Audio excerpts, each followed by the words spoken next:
Ya, saudara, kita kembali di Suara Unggul Kompas TV dan seperti yang saya katakan tadi, kita akan membahas masing-masing atau kita akan bedah juga nanti masing-masing variabel dari hasil hitung cepat Litbang Kompas untuk Pilkada Jakarta. Kita bacakan kembali untuk pasangan calon nomor 1 ini memperoleh 40,02%, pasangan calon nomor 2 10,49%, dan pasangan calon nomor 3 meraih 49,49%. Ini sudah 100% ya? Sudah 100% ya? untuk Jakarta. Ya, ini kita lupa mengenalkan.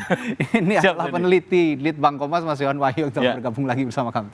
Ini sudah 100% masuk, seartinya sudah steady ya datanya, udah pasti steady, tidak akan bergerak udah lagi. final hasil hitung cepat Litbang Kompas untuk Pilkada Jakarta. Jadi memang posisinya pasangan Pramono Anung Rano Karno di 49,49%, angka cantik ini, jadi 49,49%. Kemudian pasangan Ridwan Kamil Suswono 40,02 dan pasangan Dharma Kun 10,49%. Ya, ini nanti kita akan juga menantikan kalau memang sudah ada, biasanya sudah masuk ya dashboard untuk exit poll nanti kita akan sambil menantikan, kita akan ngobrol-ngobrol dulu variabel-variabel penting yang bisa menentukan kemenangan pasangan calon nantinya. Meskipun ini belum hasil akhir ya. Bukan, ini hasil masih hitung cepat. Nanti masih akan kami disclaimer lagi bahwa hasil akhir nanti akan dilihat di real count KPU. Hitung yang benar-benar dihitung oleh KPU real count ya.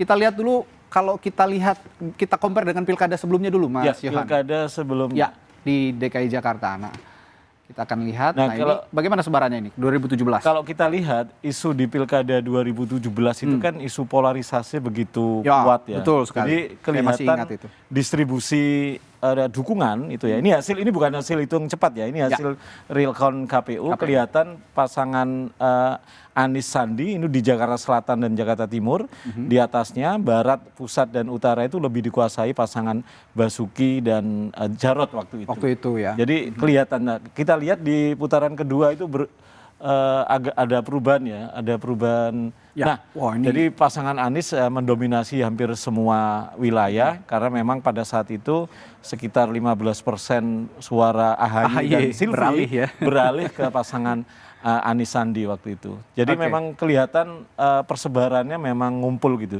Tapi kalau kita lihat persebaran di pilkada ini ya.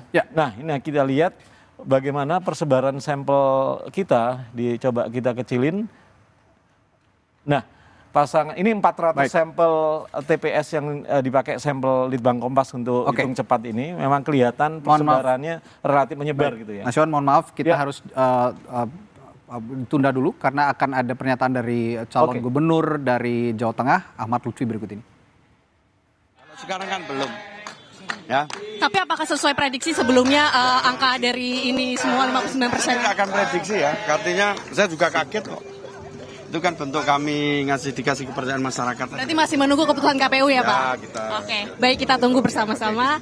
Ini dia pasangan calon dari Ahmad Lutfi, baru Ahmad Lutfi dari calon gubernur Jawa Tengah yang menghadiri posko tim pemenangan Ahmad Lutfi Taj Yassin, dan saat ini kami sedang mendengarkan sedikit apa dari kalimat dari yang dilakukan oleh KPU. Kita sabar. Saya juga belum ada komunikasi. Mungkin yang lebih bijaksana kalau nanti sudah ada respon dari KPU sehingga tepat. Tapi prinsip kita tetap bersahabat. Bagaimana pada saat kita debat kemarin, setelah adanya kontestasi kita berrekonsiliasi. Ya, tapi sebenarnya ini kan angka yang cukup tinggi ya, 59%. Ini kan angka sejauh ini sangat unggul gitu. Nah, itu ada faktor tersendiri nggak sih sejauh ini dari masa kampanye ini? Nggak ada ya, karena kita intinya komunikasi. Jadi saya dengan Gus Yassin komunikasi dengan seluruh lapisan masyarakat. Dari mulai nelayannya, dari mulai petaninya, pedagangnya, anak mudanya, infrastruktur, semuanya lakukan komunikasi. Dari komunikasi itu akan timbul brainstorming ya, permasalahan-permasalahan apa yang muncul, dan itulah bentuk-bentuk yang nanti harus kita selesaikan pada saat siapapun yang jadi pimpinan Jawa Tengah, itu tugasnya ke depan. Berarti di balik ini ada tim yang sangat bekerja keras sejauh ini selama 3 bulan. Jadi dari kemudian dari relawan, kemudian dari masyarakat juga ikut, jadi tidak melulu dari kami. Tapi yang paling utama kemenangan atau apapun itu kan masyarakat yang menentukan. Ya, iya matur. Siap. Pernyataan dari di Pilkada Jawa Tengah, Ahmad Lutfi yang menyatakan bahwa hasil yang tertera di berbagai hasil survei, maksud kami hasil hitung cepat dari berbagai lembaga survei untuk Pilkada Jawa Tengah adalah hasil komunikasi yang baik antara dirinya dengan masyarakat di Jawa Tengah dan juga calon wakil gubernurnya, Tas Yassin Maimun. Kita akan kembali lagi untuk membahas Pilkada Jakarta, termasuk exit poll yang masih kita nantikan. Nah, ini tadi bisa dijelaskan sebaran sampel ya ini yang dilakukan di Pilkada Jakarta. Kita kan ambil 400 TPS sebagai sampel hitung cepat dan kelihatan memang yang merah ini pasangan Pramono Rano, sementara yang biru muda itu pasangan Ridwan Kamil Suswono. Jadi memang kelihatan dua pasangan calon ini memang relatif menyebar ya secara distribusi suaranya, tapi memang kelihatan yang warna merah memang lebih dominan. Artinya kalau kita bandingkan dengan pilkada sebelumnya yang begitu terjadi polarisasi ya.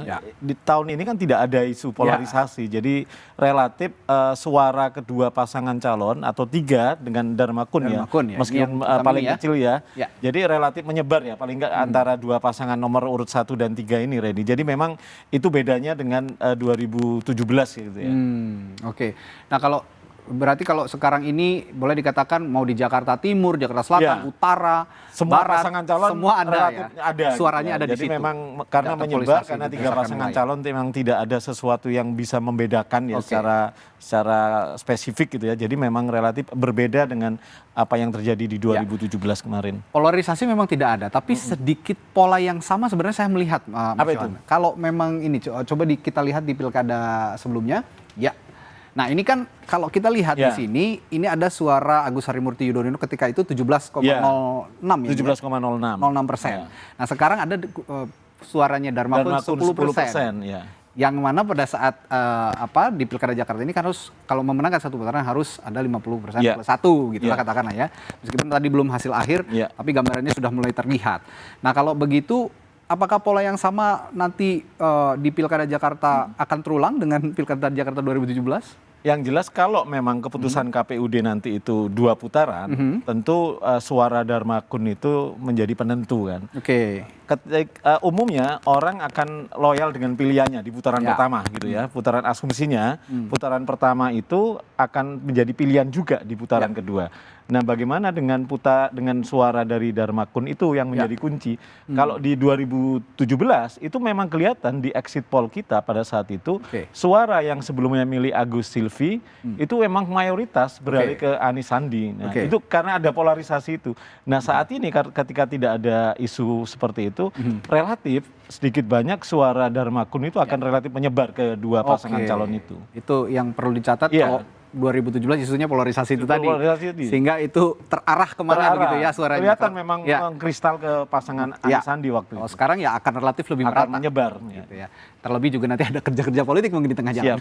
Itu kalau KPUD memutuskan 2 putaran. Itu catatannya. Kita belum memastikan. Hitung cepat kita belum bisa menyimpulkan apakah ini 1 putaran atau 2 putaran. Karena kita masih menunggu hasil resmi dari real count yang dilakukan oleh KPU Provinsi DKI Jakarta.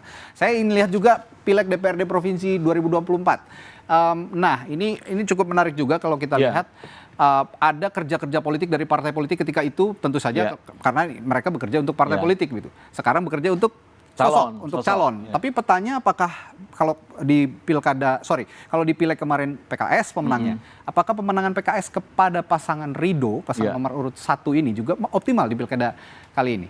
Kalau dibandingkan dengan pola ini. Ya kalau kita lihat ya merujuk hasil Pileg kemarin, PKS relatif mendominasi ya, paling tidak di 2 Jakarta Selatan dan Jakarta Timur. Sedikit di Jakarta Barat dia mampu menandingi PDIP gitu ya. Dan terbukti memang PKS pemenang pemilu di Jakarta gitu ya. Tapi tadi pertanyaannya Redi, apakah kerja-kerja PKS juga berbanding lurus dengan kerja-kerja elektoral di Pilkada tahun ini? Kalau merujuk survei kita kemarin, memang pemilih PKS itu terbelah gitu ya. Memang sebagian besar ke Ridho gitu ya. ke Ridwan Kamil Suswono sekitar 40%, sementara yang 35-37% itu ke pasangan Pramono Rano. Jadi memang ada keterbelahan antara di dalam kelompok pemilih PKS sendiri. Karena apa? Salah satunya yang tadi irisan dengan pemilih Anies Baswedan. Yang sedikit banyak Anies endorse ke pasangan Pramono Rano. Jadi keterbelahan itu memang kelihatan ya, tidak hanya di survei dan kemungkinan kalau kita nanti lihat di hasil exit poll ya, datanya masih terus running terus, kita akan lihat apakah itu juga terkonfirmasi di hasil exit poll kita nanti. Gitu. Kita akan bahas soal itu nanti setelah jeda di Suara Unggul Kompas TV. Tetaplah bersama kami. Kita akan kembali bahas soal Pilkada Jakarta. Kita akan melihat variabel-variabel apa saja yang menentukan, mulai dari usia, kelompok umur begitu ya, usia dan kelompok umur, lalu latar belakang pendidikan, dan juga hal-hal yang lainnya. Kita akan lihat, ini kita lihat dari jenis kelamin dan usia dulu Mas Yohan. Saya lihat dari jenis kelamin dulu, apa yang bisa Anda jelaskan? Dari semua pasangan calon yang ada di Jakarta, ada 3, mana yang lebih dominan untuk pemilih laki-laki dan juga pemilih perempuan? Kita lihat dari responden laki-laki misalnya ya, memang lebih dominan ke Pramono Rano gitu ya, meskipun selisihnya nggak jauh beda. Tapi sebaliknya responden perempuan itu lebih banyak memilih Ridwan Kamil Suswono. Meskipun juga sekali lagi selisihnya 2-3% ya. Jadi memang kelihatan pola orang responden perempuan, pemilih perempuan cenderung ke Ridwan Kamil ya. Mungkin ya Ridwan Kamil lebih populer gitu ya di sosial media, sementara responden laki-laki memang cenderung lebih banyak memilih Pramono Rano.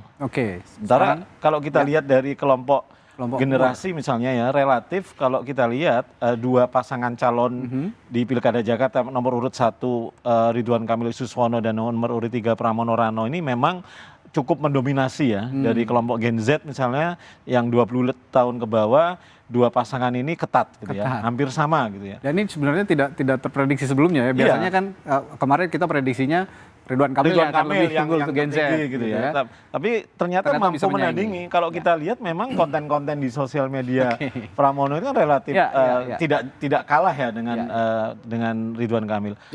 Sementara Gen Z muda ya 28 sampai 35 tahun memang sedikit unggul Ridwan Kamil. Hal yang sama Gen Z Madya 36-43 tahun memang ke Ridwan Kamil. Jadi kalau kita lihat semakin muda usia responden memang cenderung ke RK secara umum gitu ya.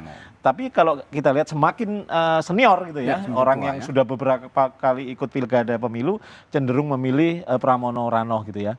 Gen X 44 sampai 57 40,3%-nya milih Pramono Rano. Hal yang sama yang lebih senior lagi 58 sampai 76 tahun, mereka yang kelompok baby boomer sama juga memilih Pramono Rano. Jadi semakin senior, semakin pengalaman di pemilu, semakin usianya semakin lebih tua itu cenderung ke Pramono Rano, sementara yang lebih muda cenderung ke Ridwan Kamil Suswono. Tapi kalau kita coba breakdown sedikit saja ke bawah, kalau dari Gen Z sampai baby boomers gitu, kalangan mana yang sebenarnya mereka merupakan pemilih rasional untuk Jakarta? Kalau kita lihat secara umum ya, pemilih Jakarta itu rasional. Rasional semua secara umum ya.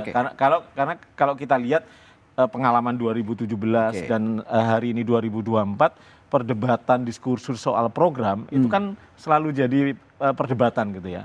Kalau dulu kan DP 0%, OKOC, kalau sekarang mungkin mobil curhat gitu ya. Hal yang sifatnya program itu menjadi perdebatan gitu ya. Itu yang sebenarnya ciri khas pemilih rasional di wilayah urban seperti Jakarta ini.